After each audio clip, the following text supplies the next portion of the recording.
책 한 권을 반 페이지로 요약한 스포일러 충만 북리뷰.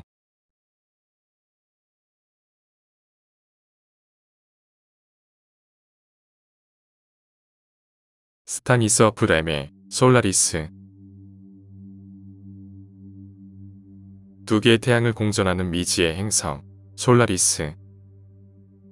이 행성을 탐사하기 위한 솔라리스 우주정거장에 지구의 과학자 켈빈이 새로 합류한다. 우주정거장에 들어선 켈빈, 그를 맞이하는 과학자 스나우트는 매우 경계적이고 이상한 태도를 보이며 켈빈에게 이해할 수 없는 경고의 메시지를 날린다. 며칠 전에 기바리아는 죽었소. 지금 이 우주정거장에는 나와 사르토리우스, 그리고 당신, 이 세 명뿐이요. 혹시 모르는 사람을 마주치게 되면, 그러면 아무 짓도 하지 마시오. 우주정거장에 상주 중이던 과학자 중에서 사르토리우스는 모습을 보이지 않고 기바리아는 이유도 없이 죽었다고 하며 스나우트는 알 수 없는 말만 늘어놓는다. 의문투성이의 상황에 지쳐 잠에 빠진 크리스 켈빈. 문득 잠에서 깬 켈빈은 방 안에 누군가가 자신을 바라보고 있음을 느끼는데 그는 곧 기겁을 하게 된다. 10년 전 죽었던 자신의 연인이 10년 전과 똑같은 모습으로 그의 앞에 서 있었던 것이다. 켈빈은 극도의 두려움에 그녀를 깨어내어 로켓에 태워 우주로 보내버린다. 그러나 또다시 잠을 자고 깬 다음 날, 똑같은 옷을 입고 있는 그녀는 전날의 상황은 아무것도 기억하지 못한 채 켈빈의 앞에 다시 서 있었다. 우주에서 벌어지는 이 미스테리의 정체는 과연 무엇일까? SF 소설이면서도 미스테리와 스릴러, 실존주의, 인간에 대한 고찰이 절묘하게 녹아든 이 작품은 폴란드의 SF 거장 스타니스 어프 램의 1961년작 장편소설이다. 1959년작 에덴, 1964년작 우주순양함 무조커와 함께 이른바 접촉 3부작으로 불리우는 솔라리스는 외계의 낯선 생명체와 맞닥뜨린 인간이 겪는 소통의 문제, 그리고 미지의 존재와의 갈등을 통한 인간 본성에 대한 성찰을 주제로 하고 있다. 이야기 서사나 치밀한 플롯 등 표현론적 측면에서 완성도 높은 장르 문학이 갖는 특징과는 다르게 솔라리스는 이야기보다는 심리나 상황, 배경의 현상을 풀이하는 형태로 전개되는데 그 자체의 재미로 인하여 책장을 넘기는 그 속도감은 여타 장르 문학과 차이가 없다. 한마디로 고전문학스러운 주제의식을 갖고 있으면서도 아주 흥미성 높은 SF 소설이다. 프란츠 카프카와 아서 클라크가 합쳐진다면 나올 법한 작품이 아닐까 한다. 역자의 말을 빌리면 램에게 SF 문학은 인식의 지평을 야는 실험실이었다. 그래서 램은 진정한 SF라면 지금까지 누구도 생각지 못한 것을 시도해야 한다고 믿었다. 이러한 가치관을 입증하듯 20세기 중반에 이미 인공지능과 가상현실, 검색 엔진, 유전자 복제와 수정, 나노기술, 이북과 오디오북, 항성공학 등 첨단 과학기술의 도래를 정확히 예측하였다. 이러한 램의 선지자적인 업적을 기리기 위해 1992년 국제천문연맹은 소행성 3836을 램이라 명명하였으며 2013년 폴란드가 발사한 최초의 인공위성 이름도 램으로 지었다고 한다. 이렇게 거장의 반열에 위치한 램의 대표작답게 솔라리스는 현재까지 3차례에 걸쳐 영화화되었다. 1968년 소련 중앙방송국에서 보리스 니렌부르크 감독이 제작한 TV 영화가 최초이며 1972년 안드레이 타르코프스키작이 뒤를 잇는다. 이 영화는 칸 영화제에서 심사위원 특별상을 수상한 작품으로 이로 인하여 원작 소설이 전 세계에 알려지게 되었다고 한다. 영화적으로 매우 훌륭한 평을 받고 또 원작 소설을 널리 알린 1등 공신의 영화이기는 하지만 원작과 다른 결말로 램과 타르코프스키는 제작 단계에서부터 경로를 벌였다고 전해진다.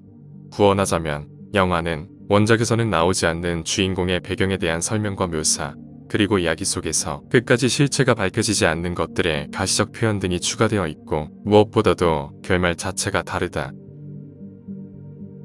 그나마 최근 작품인 2002년판은 감독과 배우 모두 우리에게 매우 익숙하다. 섹스 거짓말 그리고 비디오 테이프, 오션스 11 시리즈, 컨테이전, 케빈에 대하여, 인썸니아 등 너무나도 익숙한 영화들을 만들어온 스티븐 소더버그가 연출하고 조지 클루니와 나타샤 맥케론이 주연으로 나오며 영화 서치로 유명한 한국계 배우 존조도 출연한다고 한다. 이 영화에 대한 평은 램 본인의 말을 들어보면 바로 알 수 있다.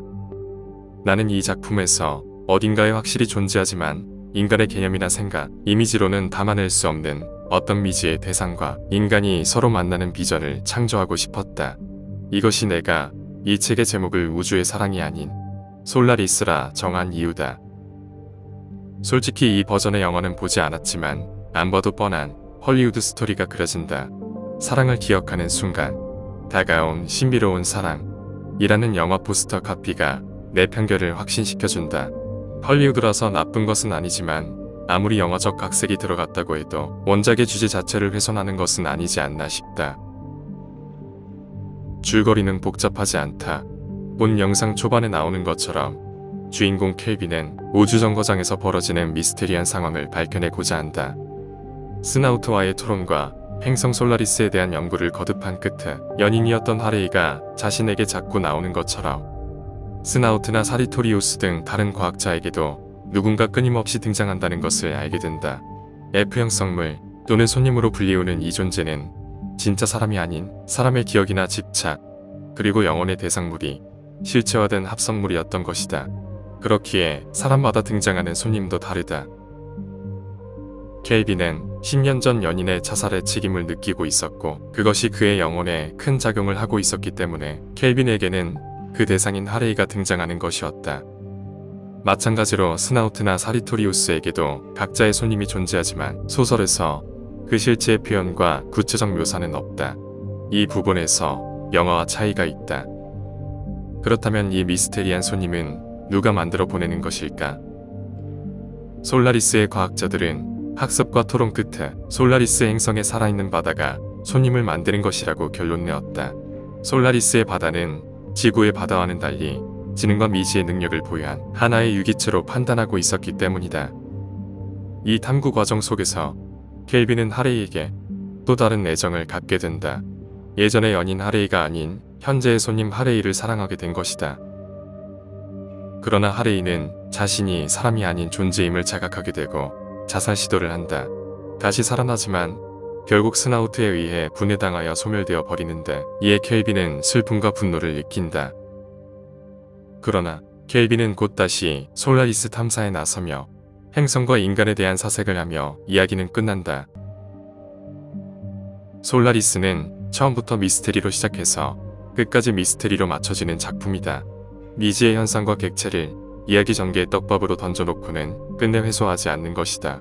문학적 관용으로 보아도 독자에게 너무 과한 해석의 여지를 남겨놓은 것은 아닐까 싶지만 이는 이야기적으로만 작품을 대할 때 나오는 독자의 태도라고 생각한다.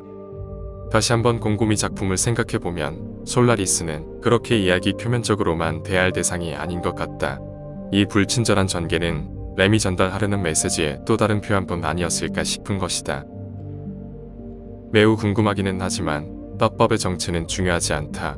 무지와 미지에서 오는 인간의 변화와 태도, 알 수 없는 것, 정답이 없는 것에 인간은 어떻게 답하고 어떠한 대응을 하는가? 이것이 이 작품을 관통하는 질문이다. 글 중간에 켈빈은 이렇게 말한다. 솔라리스의 바다를 핵무기로 파괴해야 한다는 첨언이 제기된 것은 솔라리스 연구가 시작된 이래 그때가 처음이었다. 하지만 그것은 단순한 복수보다 훨씬 가혹한 방식이었다. 우리가 이해할 수 없는 대상은 모두 파괴해야 한다는 식의 대응책이었기 때문이다. 미지에 대한 두려움과 오만, 그 속에서의 감정과 의식의 흐름을 스릴러스럽게 그린 SF 명작 솔라리스. 인간에게 미지란 실존의 가치에 대항하거나 또는 역으로 실존의 가치를 부각시키는 역할을 하는 것이 아닐까 라는 생각을 해본다.